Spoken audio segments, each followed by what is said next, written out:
Sometimes you just need to take the slips out and bowl defensively. And you also need to be careful with your computer's defense as well. If you need a VPN, go Nord. NordVPN.com/Kimber to get a 2-year contract with a discount, plus 4 extra months and gifts in some markets. It's completely risk-free with Nord's 30-day money-back guarantee. The link is in the show notes. So put in some dot balls and turn them into maidens via NordVPN.com/Kimber. Can I get your name and job title, please? Yeah, I am Giles Wilcock, and I have written a book called The Forgotten Pioneers, the story of the original English lady cricketers. I've also got a cricket history blog called Old Ebor.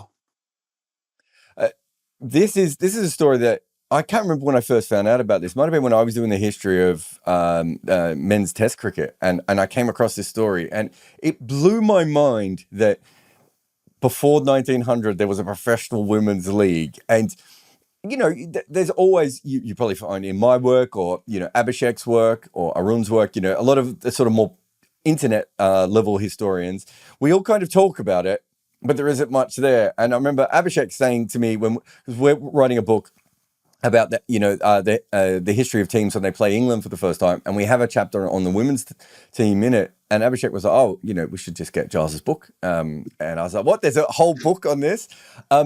When did you first hear about it, and what piqued your interest? You know, what was it that got you into this topic? I'd written something for the Night Watchman magazine. I think it was in 2020, and when I was looking through the issue that had my article in, there was an article by, I think it was Isabel Duncan, and she just mentioned in passing this thing called the original English lady cricketers, and I thought, that's a bit strange. And it mentioned about how the managers had run off with the money, and I thought, okay, that sounds quite interesting. And I just started digging into that then. I wrote something for my blog, but there was so much more to it, and I just kept digging after that, and it eventually came out into this book. And I think the most interesting thing, I think, was the fact that, like you say, the fact that there was professional women's cricket in 1890. It's insane when you think how long it then took for women's professional cricket to come back. Yeah, just the 100 odd year gap in the middle. Tell me about the man. He's an interesting character, obviously not particularly a women's cricket fan or anything else. He's an entrepreneur, really, and not even, you know, English. Well, he's a mysterious chap. He was called Edward Mitchell, and he's quite hard to track down because he seems to have done several jobs. But from what I've been able to work out, him and his brother were, like you say, entrepreneurs, and they were just looking for as many ways as they could to make money. Shortly before the women's cricket team came out, he'd been a manager for an Australian, I don't know what you'd call them. They were called Snell's Australian Giants. And it was basically a family that had outsized children that were going around the country exhibiting them, very Victorian. And he'd been like an manager old freak show type of thing. Yeah. Right? Yeah. Yeah. And a few other things going on. And then just suddenly he becomes associated with this women's cricket team. It's not, he claimed it was his idea. But the other person involved in it was Walter Bosanquet, who was the exact relationship. I think he's the first cousin once removed of Bernard Bosanquet, the googly inventor. Yeah. And between them, they seem to have come up with this idea of the women's cricket team. But it went through a few different permutations. First, it was going to be just an athletics team, and then it became just a various sports team, and then it became almost like a circus team before it settled down on the idea of a cricket team. But Edward Mitchell himself, he then spun this very elaborate backstory for himself where he was French, but he'd been brought up in America. He wasn't French at all. He was born in London and his family was from Cornwall. But yeah, he just spun. He was very good at self-publicity. And the slightly mysterious thing about him, which I still can't explain, is that the name he used in his background was almost stolen from another man who was a manager in a railway company, who was actually French, and he was called Edward Mitchell. But there was no connection between the two, and why he chose this particular person to steal his identity, I have no idea. There's nothing to suggest what was going on. It's very, very mysterious. And the first time this sort of enters the public consciousness is when he puts up an ad.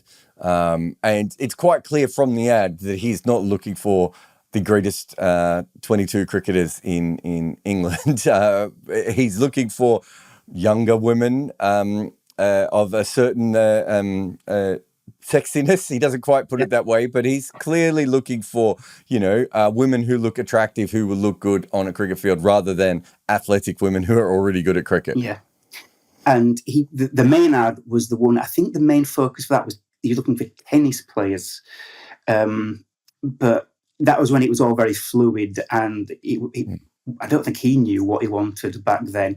And that's the one that it attracted quite a lot of attention. I think the original ad was in the Daily Telegraph.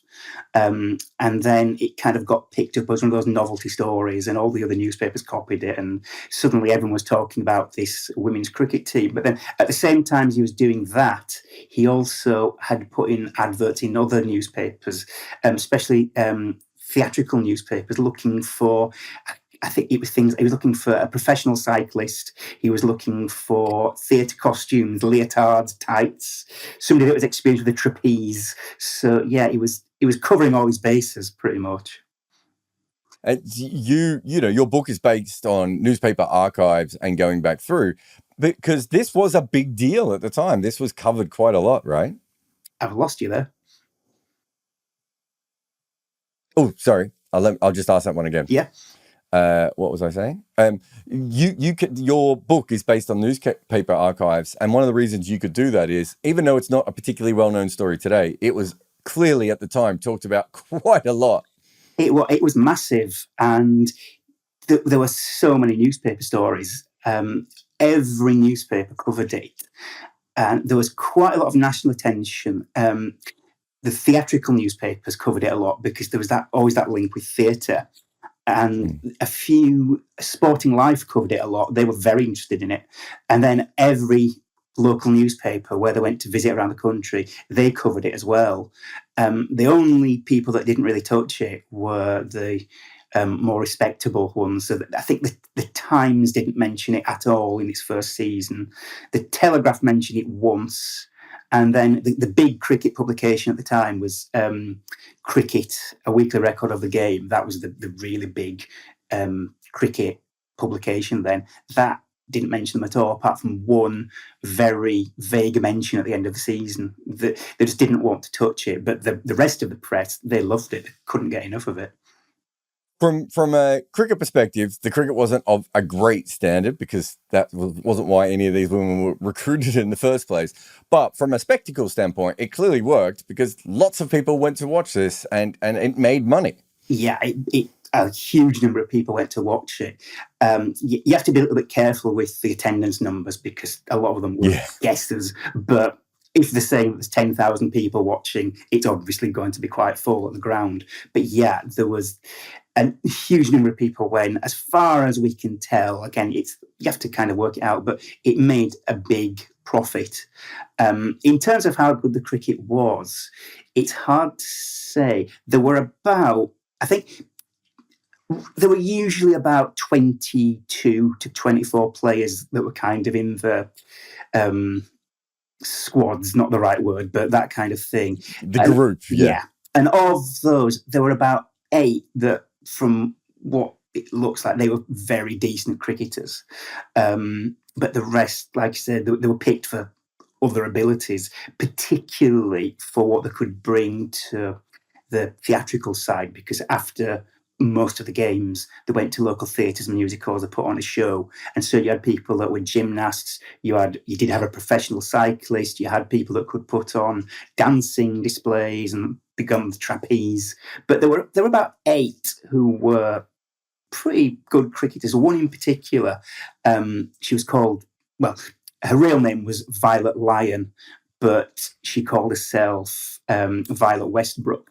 She was incredibly good. I mean, the opposition might not have been great, but she just towered above everybody else. And from what evidence that survives, she'd always played. She was a bit of a fanatic, and she was really into her cricket. But no, the rest were making up the numbers, and I think a bit of glamour, I think, in a few cases. So in those days, there's some of the other cricket matches that are played around the world, especially in places like Australia, where really good women's teams would play men's teams. But this is more about the women playing women as an overall spectacle, isn't it? It wasn't about trying to show how good they were or take down men, or was it, what was there was a weird one in Australia where you had to be so old or so overweight in order to play. It wasn't anything like that. It wasn't that kind of Victorian spectacle. It was more like you were watching a performance of cricket of women, and that was the idea from the business plan. Yeah, it was just a chance to come and watch these women in costumes that, by Victorian standards, the skirts were fairly short. They were just below the knee, which was slightly above respectable. But yes, it was just come and watch women playing cricket. There was a certain element of trying to show that women could play, but not in terms of competing with men. Because what the standard kind of women's cricket before that was, you would play a women's team against a men's team, but the men would have to bat with the wrong hand and bowl with the wrong hand. And it was a bit of a joke. And actually, Walter Bosanquet, who financed all this, he actually did say at one point that he didn't want it to be that sort of game. He thought it was a bit of a travesty of cricket. But then the other side to this was there was a bit of an industry of cricket as entertainment. That was a thing back then, and it did very much fit into that. There had been theatrical teams before where they would go around the towns. There was a very strange phenomenon called clown cricket, where you had teams of clowns, literal clowns, playing. But in amongst that, you had some quite good cricketers. You actually had some people that went to play test cricket in these clown cricket teams. So there was some seriousness, but then when they were fielding, they were falling over, and there were custard pies and bats with holes in. So there was that mix, but it was supposed to be not just sport, it was entertainment as well. Yeah, that thing's really common. There's also games that were played against actors by real cricketers where they use things like brooms and things, wasn't there? Like it seems silly to us now, but the combination of those two things, the oval was used a lot for these sort of random cricket games back in that time.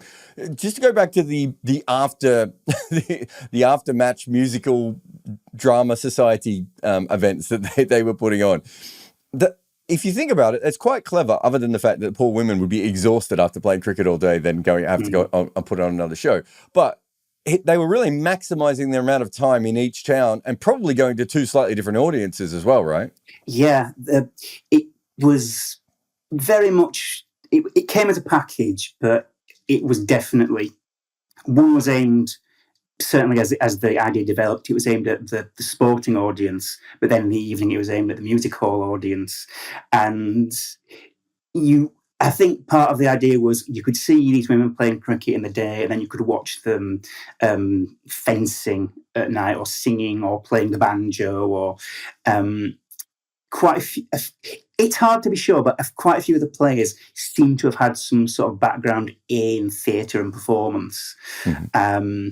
And quite what they thought when they ended up playing cricket for 5 months, I don't know. But they were, some of them were quite good from what it seems. But yeah, it was very much, I think when Edward Mitchell came up with the idea, he wanted to tap into the popularity of music hall. And I think he was looking for a gimmick, a way in, because it was such a competitive market. And this idea of, we can make these famous cricketers, now let's get them to put on a show in the evening. And some people will come to both, some people will just come to the theatre. It was quite a clever idea for the time, to be honest. Yeah, no, I think it's really interesting. The reaction of the press, so as you said before, it was talked about a lot, especially more in the tabloid side of things. How did they handle it, the press? Because it's not exactly it's not something that, you know, women playing sport wasn't really all that well handled, let alone at a professional level with men going to watch and everything else. Yeah, you kind of got two sides of complaint. You got the whole idea of women shouldn't be playing sport. How dare they? It's going to do this. It's going to do that. But then you got the other side was women should just be playing in country houses. We shouldn't be paying to watch women play cricket. Yeah. The reaction, it was a bit strange because some of the journalists absolutely loved it. They thought it was amazing. They thought that the standard was fantastic. Then there were other people who thought, no, this is a travesty. What are you doing to the game of cricket? No. And it was very extreme. And I think what you would get is that the journalists that went to the matches, they knew before they went what they were going to say. And so you would get two journalists going to the exact same game. One of them would say, oh, the standard was brilliant, the batting was good, the fielding was fantastic. Then the same match, the journalist would say, the batting was awful, the fielding was terrible, they can't throw. The some of the press reaction was quite hostile. One in particular, St. James's Gazette, was really quite insulting, and some of the writing there was really, really misogynistic. It was literally, women should just be learning how to cook, why are they out here playing cricket? Somebody else wrote something about how it was humiliating seeing these women playing on the field, but not for them, for their husbands and for their brothers and their fathers, and what would their future husbands think if they could see that? Then you got the other reaction, which was, why are they even playing cricket? Let's just look at them, look at how pretty they are, and look at their costumes, and people would pay just to watch that. And you got some very prudish reactions. You got some very encouraging reactions where it was, no, this is a really good idea, they should go forward with it. So it was a very mixed bag. And I think, generalising, that at the start of the first season in 1890, it was kind of very sceptical. It was, oh, this isn't going to be very good, the standard's going to be poor. But over the course of that first season, almost everybody that wrote about it came to say, no, actually, this is really good. This has been a real success. They're actually really good cricketers. And by the end of the season, they were quite accepted. It had gone from being a little bit seedy, a little bit, what's all this about, to being quite respected. If you make any content, Minvo Pro is the tool for you. Take your long format content and cut it and slice it for social media. This AI-inspired weapon will turn your one piece of work into so many clips. Try Minvo.pro now. There's a couple of famous cricketers that are kind of involved in different ways. So obviously George Lohmann was involved as a coach. Whether he coached or whether they just put his name on it, or maybe he came down to one training session, I don't know. Whereas W.G. Grace, and you're talking about two of the most famous cricketers of that period. W.G. Grace wasn't particularly on side of it. What do you know about the Lohmann story to begin with? I think what happened was his brother Stuart was involved quite a bit with the coaching, I think. And I think, like you say, I think George Lohmann came to maybe one or two of the sessions and it was, let's get his name down. And he featured in all the advertising. You see these cricketers being coached by George Lohmann. The other coaches, there were a few coaches. I think the biggest name would have been George Hearn of Kent. But Lohmann was the big famous name that they all played on. Later on, there were a few others that were sort of associated. But again, I think it was more a case of let's attach somebody's name to it rather than they were particularly deeply involved. W.G. Grace is quite interesting because he had some very strong views on women's cricket. He thought it was okay for girls to play at school. But that once they left school, they had to stop immediately because it was defeminizing, which was quite a common idea among men at the time, that it was going to be defeminizing. Because you can't defeminize a girl when she's 15, but when she's 18, you can certainly defeminize it. I'm pretty sure that's how science works. Yeah. And he, to give him a little bit of understanding, the only time that he really spoke about them at length was in his reminiscences that he wrote in 1899. And at the time that he said that it was terrible, and I think his exact quote was, "They had their day and ceased to be," and basically it was all a disaster. He was writing just after his daughter had died, really young, and she'd actually been quite a good cricketer. He'd stopped her playing once she left school, but you can just imagine that if he's having to write about something, if his ghostwriter said to him, "Let's talk about the women's cricket team," and he's still in mourning. So I don't think he was ever a fan, but I think he maybe came across a little bit harsher. He than probably wouldn't have.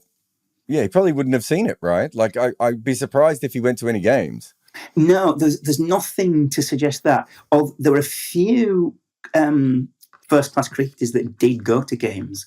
So, for example, the Australian team that was over in 1890, they went to at least one game. And if I remember rightly, Jack Blackham actually donated a pair of wicket-keeping gloves to the two wicket-keepers in the team. And off the top of my head, I think it was 1890 rather than 1891. The Yorkshire team went to at least one game and sat through it. And there might have been, off the top of my head, I can't remember, but certainly those two teams did go along. So there was some support from the bigger names that was a bit more supportive than W.G. Grace, but I don't think he went anywhere near, no. Jack Blackham also was I forget the name. Forget-me-nots. I can't believe I said I forget the name and then remembered they were called the Forget-me-nots. But the Australian cricket team from Warrnambool, he was a big fan of their wicketkeeper as well. So he was a very interesting early ally of women's cricket, considering everything. So and again, always talking about wicketkeeping. So maybe he didn't care about gender, just wicketkeeping, which is also a very good thing. The other interesting thing, and I can't remember, there was something I was writing and I started working this out, and this was before I saw your book, but very soon after, and this happens a lot, there's a lot of these private cricket teams that get successful. As you said, the clown leagues, suddenly there's clown leagues everywhere. There's or clown teams, I should say, rather than clown leagues. You have the, all English 11 team that starts to travel around England. And then there's 4 other versions of that come off the back of that. The exact same thing happens here. You have this original, the original women's ladies cricketers. And then you have about 4 other knockoff and spin-offs that come off the back of that. If nothing else, that shows you how successful it was in that first year, that people were already, ripping it off. I think what it was is that people saw the amount of money that must have been made. They saw the attendances, and it was, how can we cash in? My favourite cash-in team was a soap company, because after the first season had gone quite well, adverts started appearing for a team called Arthur's Ideal Lady Cricketers, which was sponsored by a soap company called, I think the name of the company was Arthur's Ideal Soap. And through 1891, they were touring out, copying the format, basically, of playing in the day and then theatre in the evening. But there were some very strange promotions. So, for example, at the ground while they were playing, there was this soap on sale, and there were special offers. It was something like, if you can bring 12 wrappers of Arthur's soap, you get free admission. So there were some very strange things, and that went down really badly. And people were even comparing, it was almost like that made the original English lady cricketers better, because at least they weren't selling soap. So it got quite silly. And then there were the soap team kind of just disappeared, and there were legal action against the managers, and it was all very messy. And if I remember rightly as well, the soap team, Arthur's team, was associated with a newspaper as well, and the even were elements of clown cricket with people falling over and stuff. So it spawned a lot of imitators. There was probably at least one other team. There was one that tried to get off the ground, and it's not clear if it ever did, because they actually tried to steal a lot of the players from the original English lady cricketers. That doesn't seem to have got off the ground, but there was possibly at least one more team possibly even 2, but there's not really left any traces, so it's hard to say how many there were exactly. So how does it go from a performance, a cricket game, a touring, like the Harlem Globetrotters of women's cricket, to not existing? Is it just that it was a novelty? Because there were so many novelty things back in that era of England that sort of popped up, and everyone got really excited about them for 6 months, and then they disappeared. Was it like that? Was it mismanagement? Was there something else going on? Good question, because it's they returned in 1891, and it started quite well, but there were a lot of factors. So, for example, the weather was terrible. They'd had really good weather in 1890, so they got big crowds, but 1891 was very wet. There was quite a lot of illness going around as well, so they couldn't always put up full team. They had to miss a few of the games that had been arranged. I think there was certainly an element of novelty wearing off, but there were still games that got attendances in the thousands. But probably the 2 biggest issues were, first of all, that some of the kind of biggest players from the first season didn't play in the second season. And a couple of them they'd not become famous, they weren't household names, but people were aware of them, and suddenly they'd stopped playing. And then there was... the money seems to have run out, but it's hard to say exactly what happened. And it then got very messy. So the original company that was running it folded. Somebody else took over, but everybody was very careful not to say who it was. So you don't know what's going on. There's something a bit strange. It could have been the original people that didn't want people to know. And then the money seems to have run out again, but at a time when the attendances were quite good.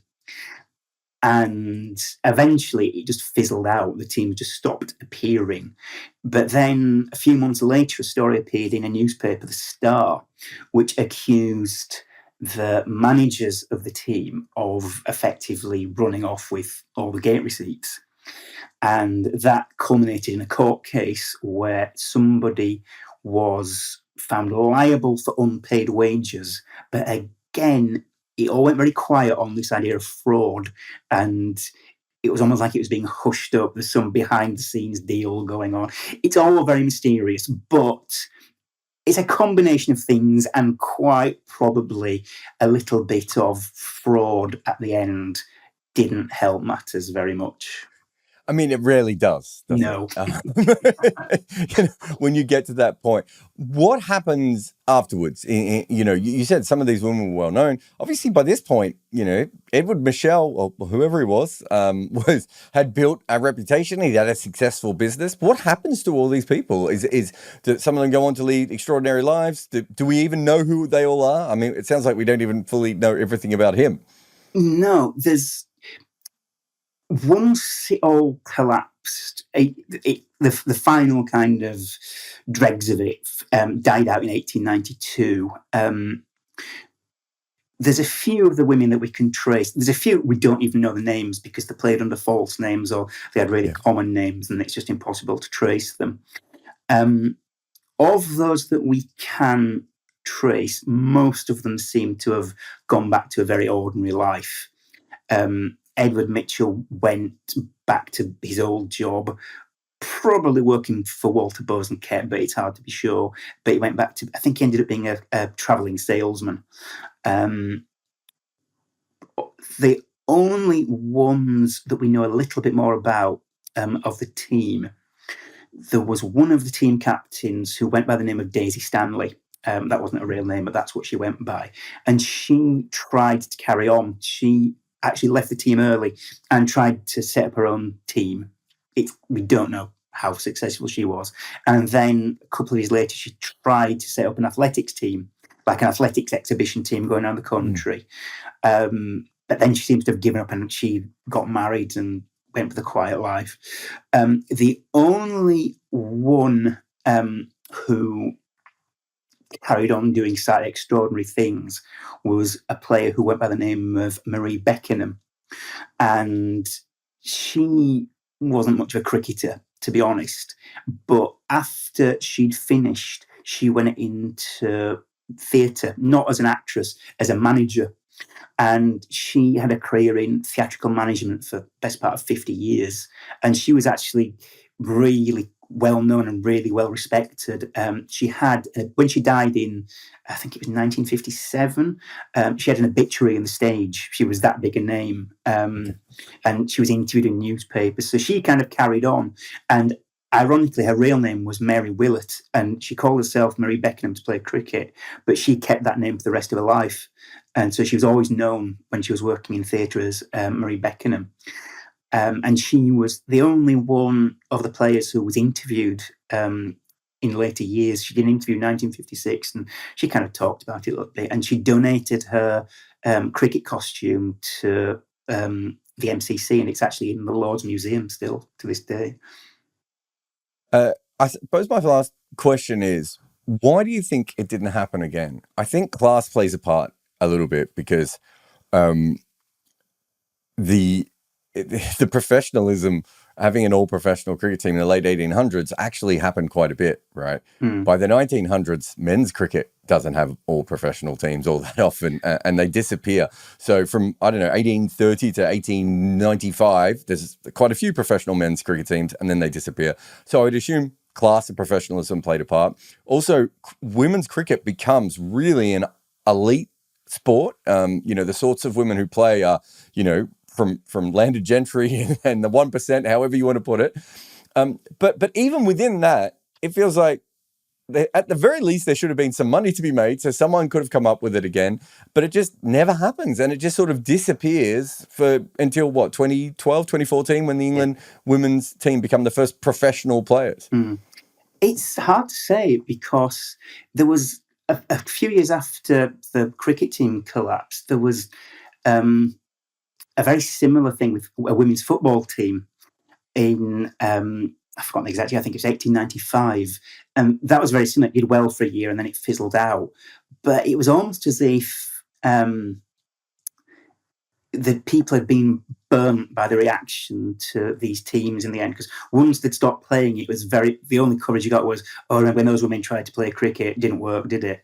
And there were even comments, when other things were happening, very disparaging comments about, remember those women cricketers, it all failed, didn't it? So I think that kind of scared people off.